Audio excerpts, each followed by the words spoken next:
ओडिशार समग्र महाविद्यालय मध्यरु पुरी जिलार निमापड़ा स्वयंशासित महाविद्यालय रे अधिकांश समय छात्र आंदोलन क्रमशः वृद्धि पाउछि। स्मरण थाउ कि गत मासर अखिल भारत छात्र संघ पक्षरु आम बस रे छात्र छात्री पई यातायात संपूर्ण मागणा और बेसरकारी बस रे शतकड़ा 80% रिहाती पई विक्षोभ प्रदर्शन करा जायतिला।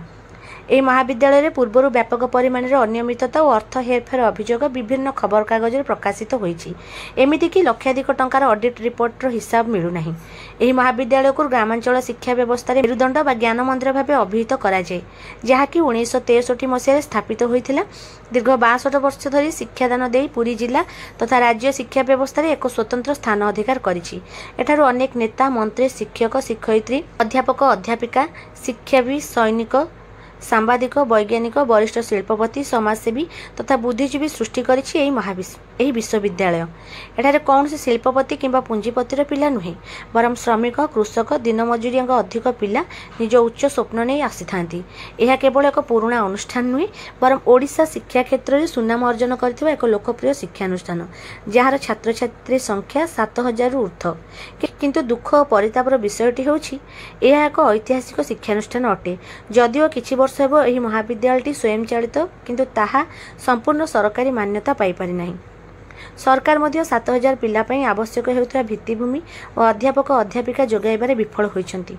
मोटामोटी कहिबाकू गले मौलिक सुविधार वंचित छात्र छात्री, जहा फल कॉलेज प्रशासन छात्र छात्री स्वार्थ को दृष्टि रखी अतिथि अध्यापक अध्यापिका और कर्मचारी को नियुक्त देइछंती एवं कॉलेज प्रत्येक छोट बड़ काम प्रशासन को पिलांका एडमिशन एवं रिएडमिशन पैसा पर निर्भर करने को पड़ुछि, जहा द्वारा स्वाभाविक भाव एडमिशन एवं रिएडमिशन फी प्रतिवर्ष बढ़ी बढ़ी जाउछि, जहाँकि महाविद्यालय गारिमा क्रमशः नष्ट होगा सहित अनेक पिलांको मध्य शिक्षा दूरे रखिबारे प्रमुख भूमिका ग्रहण करुछि। एठारे छात्रावास नथिबारु अनेक पिला बस जोगे दैनिक यातायात करिथांती। आउ किछि पिला माने घरोई छात्रावास चढ़ा दर रही बाध्य होउछंती एवं सेही समय रे एभली एडमिशन एवं रिएडमिशन फी अभिभावक बोझ उपर नलिताबिड़ा सदृश बाधक साजुछि। शिक्षा एक मौलिक अधिकार होइथिबा बेले निमापड़ा विश्वविद्यालय प्रशासन पिलांक आर्थिक परिस्थिति को तिले मात्र ध्यान न देई एपरि मनइच्छा फी निर्धारण करबा एक आश्चर्यर विषय। पुरी जिलार अन्य एक स्वयंशासित महाविद्यालयटी होउछि सामंत चंद्रशेखर महाविद्यालय। एठारे +3 एडमिशन फी 2000 टंका भितर रहुथिबा बेले निमापड़ा रे 10000 टंका पाखापाखि रहुछि। एसीएस रे रिएडमिशन पई 1500 टंका मध्ये रहुथिबा बेले निमापड़ा रे 5000 ऊर्ध्व टंका रहुछि। एनु छात्र छात्री मानक पक्षरु अखिल भारत छात्र संघ पक्षरु बारंबार उपमुख्यमंत्री प्रभाती परिडा को लिखित अभियोग करने सत्वे कौनसी सुफल मिल नथिला। एणु शुक्रवार दिन पुनः एआईएसएफ पक्षरु शताधिक छात्र छात्री द्वारा महाविद्यालय सम्मुख में आंदोलन करने सहित एक मेमोरांडम सूर्यवंशी सूरज शिक्षा मंत्री ओडिशा सरकार को प्रदान करिसेंती। विषय है निमापड़ा स्वयंशासित महाविद्यालय को संपूर्ण सरकारी मान्यता प्रदान करा जाऊ। एथिपई शताधिक छात्र छात्री स्वाक्षर अभियान मध्य करा जायछि।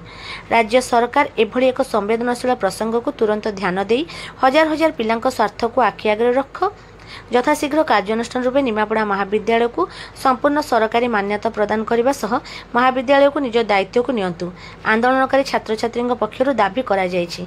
एहार नेतृत्व नेइथिले महाविद्यालय छात्र नेता स्वरूप बेउरा और विश्वभूषण महारणा। अन्य छात्र छात्री माने हेले स्वयं प्रज्ञा परिडा, अनंत उदय राउतराय, रामप्रकाश प्रधान, सुमंत महापात्र, विश्वभूषण महारणा, सोनाली प्रधान, आकाश स्वाई, सत्य पंडा, मुकेश भोई, कीर्तिकेतन परिडा, सोमेश स्वाई प्रमुख छात्र छात्री माने आंदोलन में सामिल होइथिले।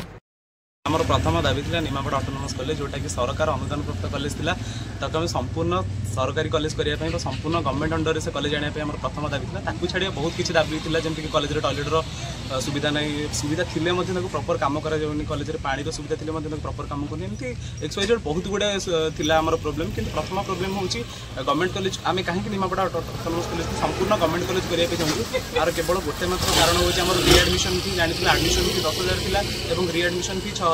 टोटल जदि आम 4 वर्ष भीतर 25000 कि 26000 टंका आम एडमिशन और रिएडमिशन फी देबू, ताले गोटे पिला पढ़िबो केमति, गोटे गरीब पिला निजे आसी ऑटोनोमस कॉलेज रे ताले काई पढ़िबो, ताले से गोटे प्राइवेट कॉलेज रे पढ़िबो। ताले ए थिला हमर संपूर्ण प्रथम दाबी। तो हम समस्त को अनुरोध करछु सहयोग हाथ बढ़ाई कि केमति आम निमापड़ा ऑटोनोमस कॉलेज रे जो सरकार अनुदान प्राप्त कॉलेज था ताको हम केमति संपूर्ण सरकारी कॉलेज रे परिणत करिए, सेटा आम छात्र मानकर कर्तव्य एवं आशा अछि ए लड़ाई आज आरंभ होइछि एवं आगु निश्चय संपूर्ण रूपे फलप्रद हो।